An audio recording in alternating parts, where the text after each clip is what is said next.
Peter Baumgartner, Senior Strategic Advisor to the Etihad Group. Well, good afternoon, and thank you for taking a moment to speak to Breaking Travel News today. It's my pleasure, Chris. We're here to discuss something that's on the lips of almost everybody at ITB Berlin, which is seamless travel. It's making it easier for people to get from A to B with as less hassle as possible, and you've been speaking about that here at the show.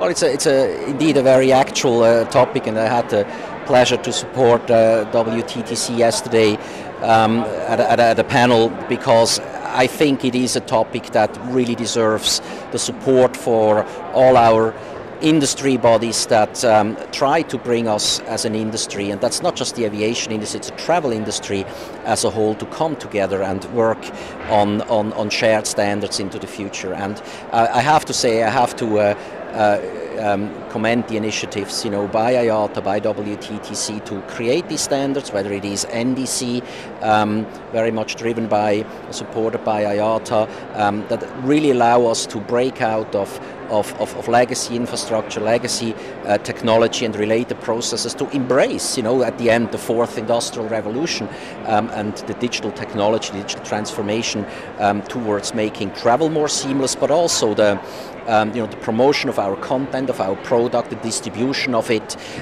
which allows us then probably also for the first time to really go for what the customer these days is expecting from our industry, and that's planning and managing end-to-end and being in control of the end-to-end and the consistency of the quality of it in good times, but also in times of disruption. And one element of the travel value chain, is it a flight delay?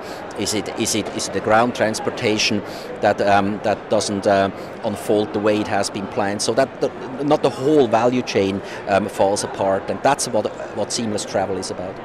And does NDC perhaps illustrate how hard that might be? That's taking a number of years to roll out. It's a new technology, but it's taking a long time.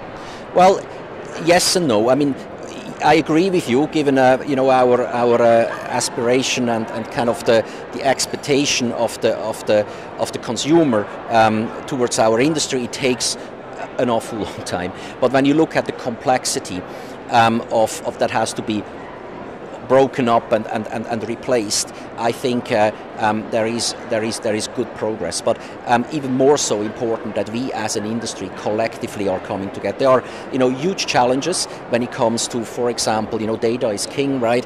When it comes to collect data in a meaningful way, share data, distribute data. It starts with the consumer, who is sometimes hesitant to share the data, and it's simple. When there is hesitation in the public about or kind of some negativity in the mindset about data sharing, that has an impact of how politicians drive the agenda of data legislations. Then you end up with GDPR that suddenly restricts you more than what we ever wished for, and which even could become dangerous when in other geographies a more liberal management of data is possible, and suddenly that becomes a competitive situation. But that's a different topic all along. But again, then legislation might be in your way, and then the technology challenges. I mean, let's not forget, we are also a little bit victim of our success. I mean, our industry has been the first to kind of, create kind of the travel internet, right, with global distribution systems. But that has created now a dependency, right, and a very, very complex kind of structure, where it is not that easy to break out from. NDC is, for me, our probably now only chance, to make really, solid and relatively speaking fast steps forward, because whatever the solution is, at one point in time we have to converge on one standard and then really collectively support it. NDC is the data transfer protocol, kind of the standard that does everything that we always wanted to do. So it's time now to really kind of focus on that, and as I said, come together and drive that forward. And you think that'll be very much private sector led, airlines, hotels, or do you think the government has a role to play as well? All the stakeholders have a role to play.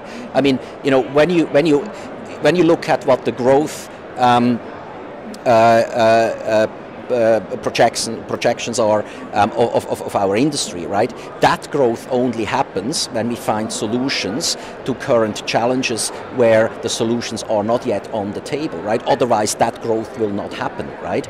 And we all know what that means then, you know, and the importance of our industry and the importance of our industry to, you know, the economic sector portfolio of the governments, you know, makes them, you know, a very, very interested party to make sure that we are facilitated with a framework that allows us and supported, you know, to make that growth and at the end, you know, happen to the benefit of everybody. You know, and when we talk seamless travel, that's not just kind of you know, biometrics at airport that get you quicker, you know, through immigration and emigration. You know, a big topic, yeah, and a big kind of enabler of seamless travel coming our way. But what I mean is there are, you know, fundamental big agenda items such as, in our industry, airspace management, right? If airspace management doesn't get a real boost, you know, and solutions to current challenges, and you know, whether it is artificial intelligence that help us, you know, to manage you know, distressed assets such as airspace in a more efficient way, than, you know, simply the aviation's growth trajectory will not deliver what it could, you know, as an example. So there are big ticket items where we have to come together. I mean, you know, we know that by 2030, by 2035, as just a simple example, but that there will be about 10 times more unmanned aerial vehicles flying around than commercial aircraft, right? Well, you know, fantastic, gives us last mile aviation access, right, which is an interesting, a very interesting aspect of delivering an end-to-end value chain and convenient travel to our customers. But, you know, if airport capacity and airspace capacity is not managed to cope with that potential mega trend, then it simply will not happen. Well, we don't want to miss on those big opportunities. That's why we have to get our act together. That was just one simple example, but you know, the future will look so different than it looks today. We need, you know, with all the operational and everyday, you know, operational challenges that our industry have, not to forget to really look, you know, mid and long term, and make sure that as we go through these maturity life cycle stages in our industry, that we plan forward, you know, the best we can. Some very interesting points, Peter. I appreciate your time today. Thank you. So much.